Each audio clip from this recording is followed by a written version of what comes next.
sa pag-uutos ng ombudsman, matatandaan nyo si Senador Amy Marcos. Oo. Nag-hearing siya tungkol sa pag-aresto kay dating Pangulong Duterte, di ba?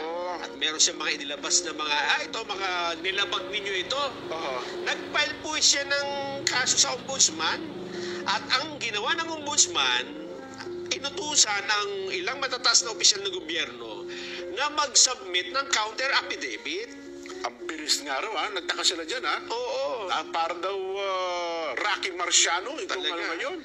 Ano yan Ombudsman? Yoyoy Martires yan eh. Hindi pala Yoyoy. Ano pangalan? Ha? Yung mga mabibilis. Hindi, si Ombudsman. Martires. Yoyo kasi basketball player. Uncle Sam. Samuel Martires. Akala ko si basketball player. Yung Martires yan. Sa mga pinadalhan ng utos na yan na mag-submit ng counter affidavit, sina Justice Secretary Boying Remulla. Okay. DILG Secretary John Vic Remulla. PNP Chief General Romel Marbil. CIDD Chief General Nicolas Torre. At Special Envoy on Transnational Crime Ambassador Marcos Lacanilao. Ito po ibinatay sa Senate Committee on Foreign Relations na pinamumunuan nga po ni Senador Amy Marcos. So matataas na opisyal pala ito ng gobyerno. Nasaan, ha? Kasi ang rekomendasyon ng Senate Committee, kasuhan, administrative at kriminal, itong mga opisyal na ito. May patayan daw kasi. Yun na nga. Ang mga ito'y panagutin dahil sa mga kasong graft, grave misconduct, grave threats, usurpation of judicial function, arbitrary detention, at conduct prejudicial to the best interest of the service. Pagkatapos matanggap ang utos mula sa ombudsman, binibigyan naman sila ng 10 days na yung mga opisyal. 10 days para mag-submit ng counter affidavit at iba pang kaugnay na dokumento. Nako. Umalma dyan kaagad yan. Umalma, para sobrang bilis yung kanya. Ang number 1 na umalma dyan, si Justice Secretary Boying Remulla. Hindi anya pangkaraniwan ang nangyari. Wala ba tayo shot ni... Mukhang yung procedure na sinagawa ng ombudsman sa pangunguna ni Uncle Sam Martires, para niyang hindi pangkaraniwan yan. Ang bilis naman. Di ba? Wala ba tayong tinig ni... Wala ba tayong shot sa mga yan? Hindi lang yan, dyan. Sige. Mismo ang Malacanang si spokesperson... Si Auntie Claire ba nag-react din? May... Nga pala. Ano din dito. Kaya lang dyan, hindi ba... procedural lang naman, no? Sige, mag-file kayo ng counter. Wala pa nga investigasyon kasi wala pa silang... Pero ang problema nito, na kino-question ni Secretary Remulla yung mismong procedures ng ombudsman na sinasabi niya, hindi nga pangkaraniwan yung procedure na ito ng ombudsman, Nelson. At alam mo ba kung ano sinabi niya? Ano sabi niya? Ano sabi? Ito po, babasahin natin. Para nasa ganun meron tayong batayan. Yan. Parang hindi malinaw ang procedure. Okay. Kasi dati, meron pang fact-finding. May rules na publish yan. Yung ngayon, parang hindi dumaan sa fact-finding Basta diretso ka agad sa amin, sabi ng Secretary Remulla. Hindi niya na-publish kung ano-ano mga rules. Kayo nga po, kamakailan daw po, nagsampa ng reklamo, ang criminal at administrative, si Senadora Amy Marcos laban kay Remulla at ilan pang matataas na opisyal. Pero naninindigan po itong Secretary Remulla, tama. At naayon po sa batas ang kanilang ginawang pag-aresto kay dating Pangulong Rodrigo Duterte at tiniyak na agad silang maghahain po ng counter affidavit sa ombudsman. Mukhang ang question nila, ayun nga, yung punto na teka, parang sobrang bilis naman natin na hakbang na ito ng ombudsman ni Uncle Sam. Hindi man lamang kayo nag-publish ng mga rules. Sabi ni ombudsman, ginagaya ko lang naman kayo. Ang bilis nyo. ang bilis nyo Pabilisan lang naman. Hindi ba mas maganda yung mabilis?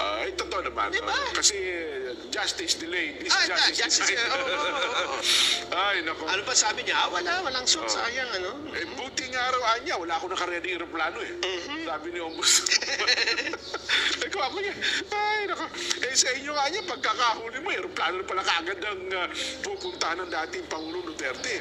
Ay, nako. Ganun pa man ho, magsusumiti pa rin naman sila ng kanilang counter affidavit doon po sa sinampang reklamo.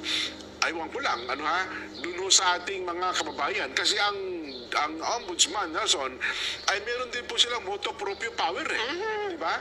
At ang totoo, sabi nga natin, kahit po sa isang balat ng candy, balat o ticket ng bus, may nakita silang aligasyon. Pwede po kumakto ang ombudsman sa mga aligasyon na katiwalian sa gobyerno. Trabaho po nila yan. Kahit nga managinip siya Ombudsman Martires, na panaginipan ko niya, may paglabag kayo sa batas At sa pamamagitan ng kanya panaginip na zon, pwedeng maging batayan yon para magsagawa siya ng investigasyon. Tama. Oo.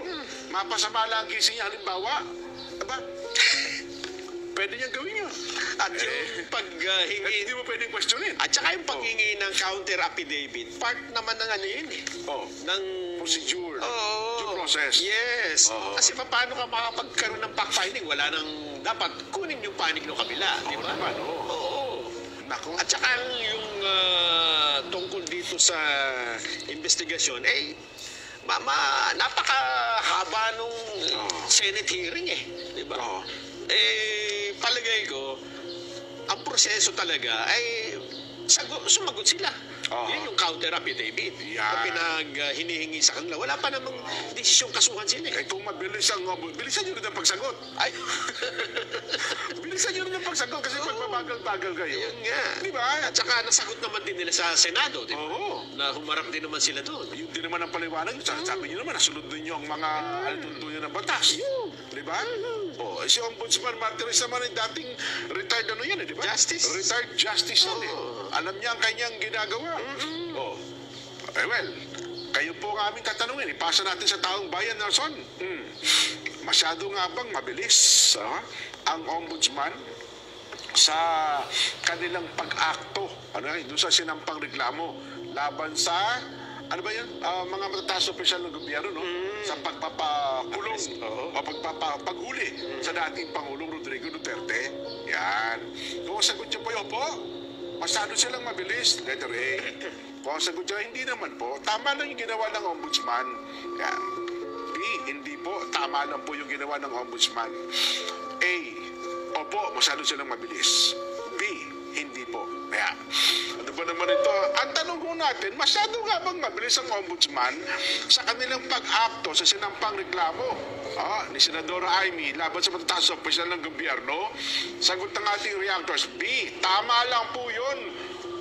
Luelias Borja ng Nueva Ecija. Abi, hindi po. Wala nang mas mabilis pa sa ginawa nila kay Duterte na pagdala sa ICC Beauty Lagman ng Malolos City. Di, tama lang po para malaman agad ng taong bayan. Amor Laksamana ng Kuwait. B. Digital na Carmen. Ay, Abon Albaran ng Mandaluyong City. Ayun.